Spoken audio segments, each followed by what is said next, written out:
Hi everybody, welcome back to my YouTube channel. So I really hope this vocabulary series is helping you a lot to learn new words with every video that is coming.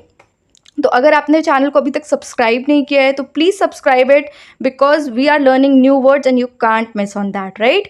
So today we are doing the 13th video of this series, and with this video we'll be completing 50% of the series part because this is the 13th letter.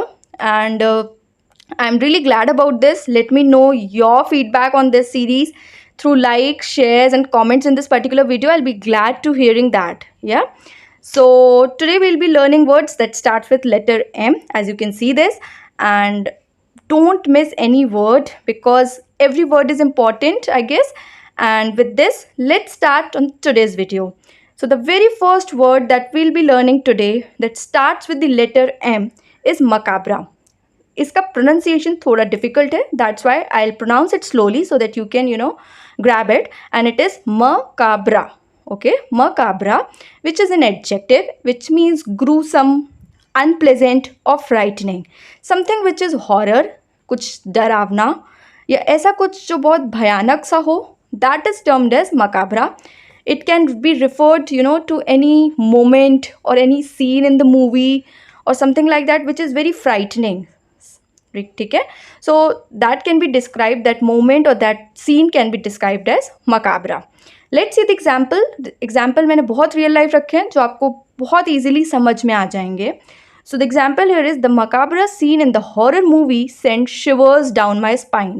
Right बहुत सारे लोगों के साथ ऐसा होता है जब वो हॉरर मूवीज़ देखते हैं तो ऐसे सीन्स आते हैं जो बहुत ही फ्राइटनिंग होते हैं, बहुत ही डरावने होते हैं, and that scene can be described as macabre.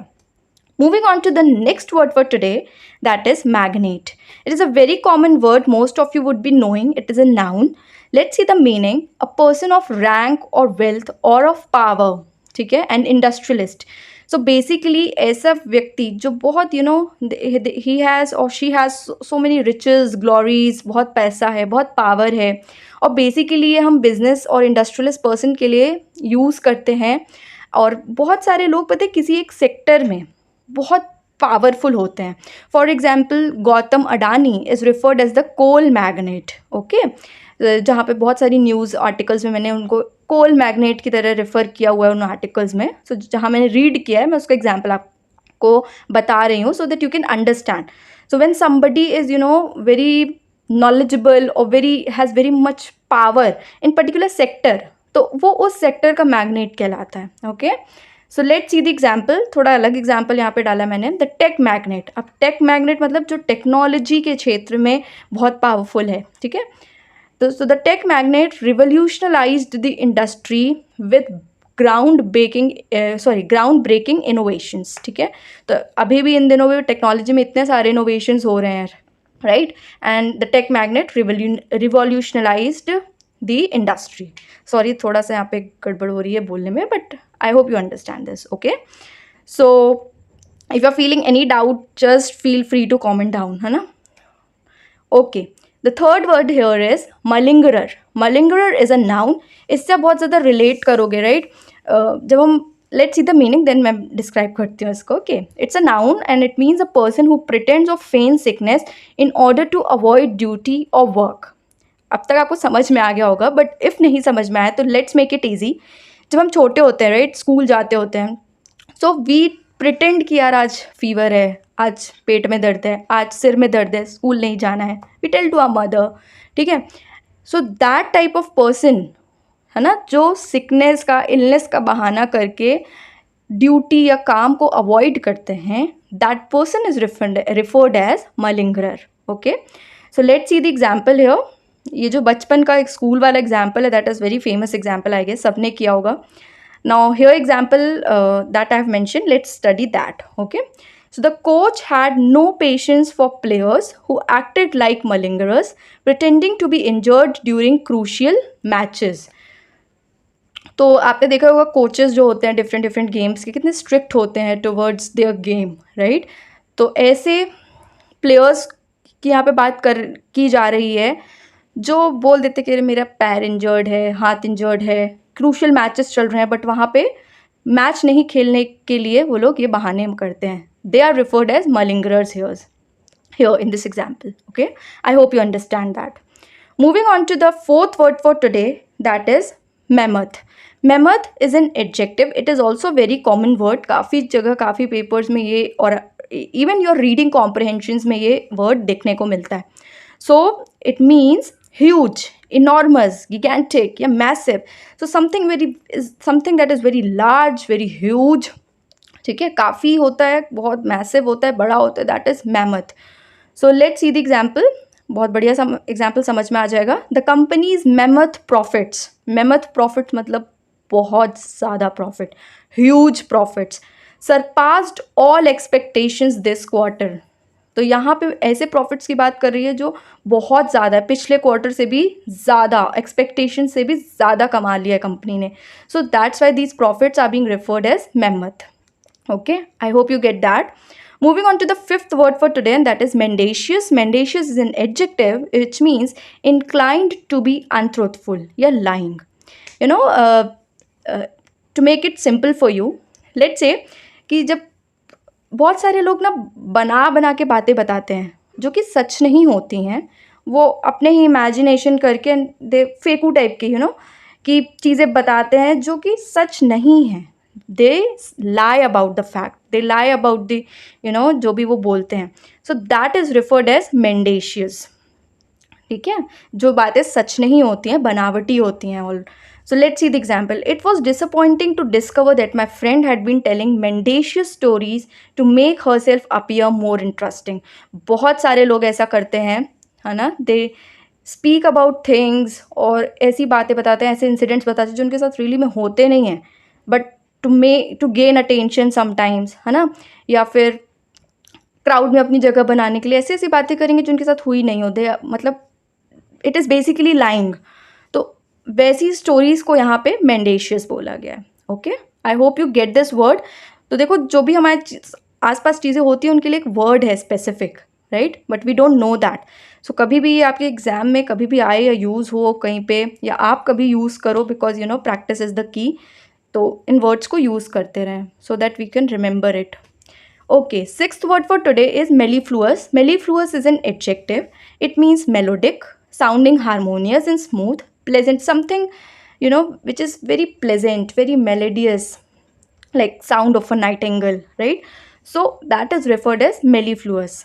तो कभी आपको कोई चीज़ बहुत ही प्लेजेंट लगे सुनने में, maybe some instrumental music or something like that, you can refer to it as mellifluous.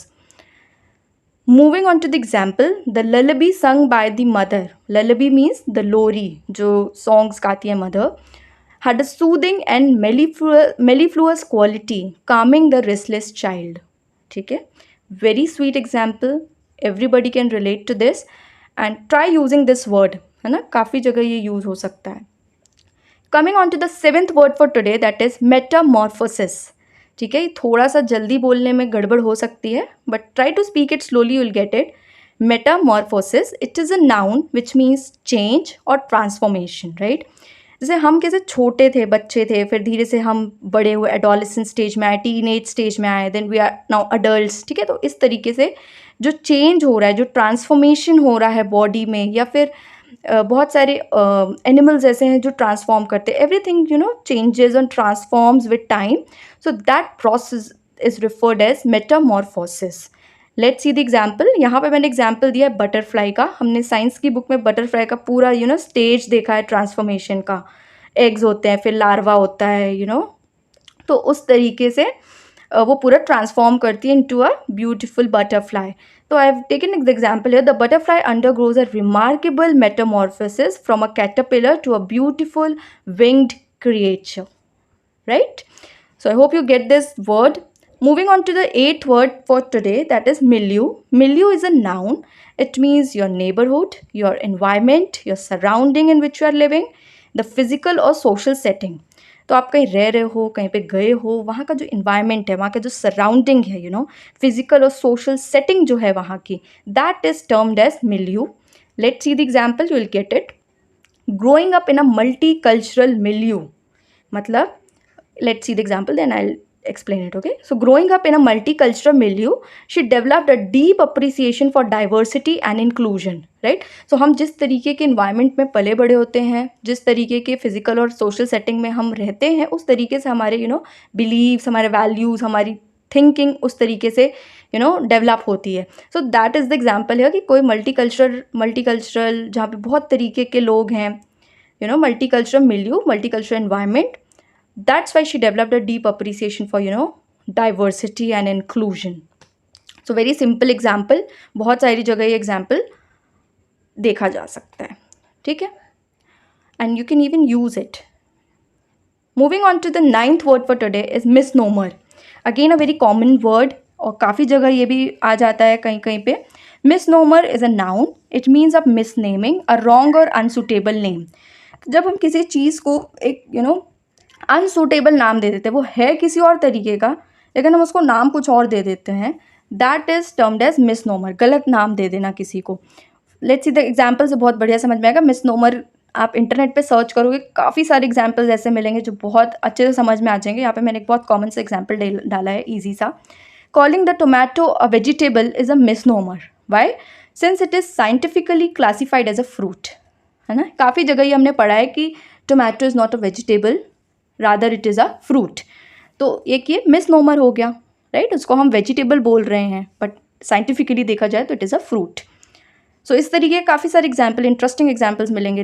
Go and search it, okay, after watching this video obviously. So moving on to the 10th word for today and that is mollify. Mollify is a verb which means to soften, assuage, appease और soothe, ठीक है. तो किसी को कोई angry है बहुत, बहुत गुस्से में है, उसको मनाना, प्लेकेट. एक हमने वर्ड पावर मेड इजी में प्लेकेट वर्ड पढ़ा था विच मीन्स टू सूद, ठीक है, किसी को मनाना. That is referred as mollify. Moving on to the example. The manager tried to mollify the angry customer by offering a full refund for their purchase. है ना, जब हमें कोई गलत सामान मिल जाए, फटा हुआ सामान मिल जाए एंड शॉपकीपर, मैनेजर कुछ नहीं कर रहे उसको लेके, तो वी गेट एंग्री. तो उसको सूद करने के लिए, उसको अपीज़ करने के लिए, प्लेकेट करने के लिए, मनाने के लिए, manager try to mollify the customer by offering full refund for their purchase. This is a very common example, हम सबके साथ होता है. तो try fitting this word mollify and use it in your daily life from now, है ना. काफ़ी जगह यूज़ हो सकता है ये. Moving on to the 11th word for today. By the way, mollify is also, synonym of placate. I hope you get this. Okay, so 11th word is monotheism. Monotheism is a noun. यहाँ पे हमने word roots पढ़े थे word power के time पे. Mono means single, So monotheism is belief in only one God, है ना. So atheist पढ़ा था हमने एक word, one who does not believe in God, है ना. So monotheism is belief in only one God, one deity, single deity पे हम believe करते हैं. So monotheism offers a sense of spiritual devotion to a single deity. ठीक है, ये तो एग्जाम्पल बस लिखा है मैंने, मोनोथिज्म को डिस्क्राइब कर रहा है ये, ठीक है. It offers a sense of spiritual devotion to a single deity और single god. Okay, this a very easy word. Moving on to the 12th word that is moot. Moot is an adjective which means arguable और debatable. कोई ऐसा idea, है ना, जो not only just idea but any topic which is arguable या debatable है कोई चीज़, so that is referred as moot. ठीक है, दैट सपोज जो आपके डिबेट कॉम्पिटिशन्स होते हैं उसमें टॉपिक दिया जाता है, तो एक वही स्पेसिफिक टॉपिक क्यों दिया गया है? बिकॉज इसके प्रोज भी हैं, इसके कॉन्स भी हैं, फेवर भी है, अगेंस्ट भी है ना. तो that particular topic is arguable, that particular topic is debatable, so that particular topic can also be referred as a moot topic. ठीक है, an arguable topic, a debatable topic, so that is moot. The issue of implementing new policies is moot until we gather more data on its potential impact. तो इसका मतलब हुआ यहाँ पे कि हमने ये बात तो कर दी कि हम न्यू पॉलिसीज़ इम्प्लीमेंट करेंगे, but this particular issue of implementing is moot, it is arguable, it is debatable. जब तक हम इसके एक potential impact क्या इम्पैक्ट क्रिएट करेगा वो सोसाइटी में, या एक पर्टिकुलर सिटी के लिए है तो उस पर्टिकुलर सिटी में क्या इम्पैक्ट क्रिएट करेगा, उसका और डेटा जब तक हम गैदर नहीं करेंगे तब तक ये idea of implementing new policies is debatable. That's why it is referred here as moot. Okay, so I hope you get this word. Moving on to the 13th word for today, that is muddle. Muddle is a verb which means to confuse, to mix up, fail to distinguish between.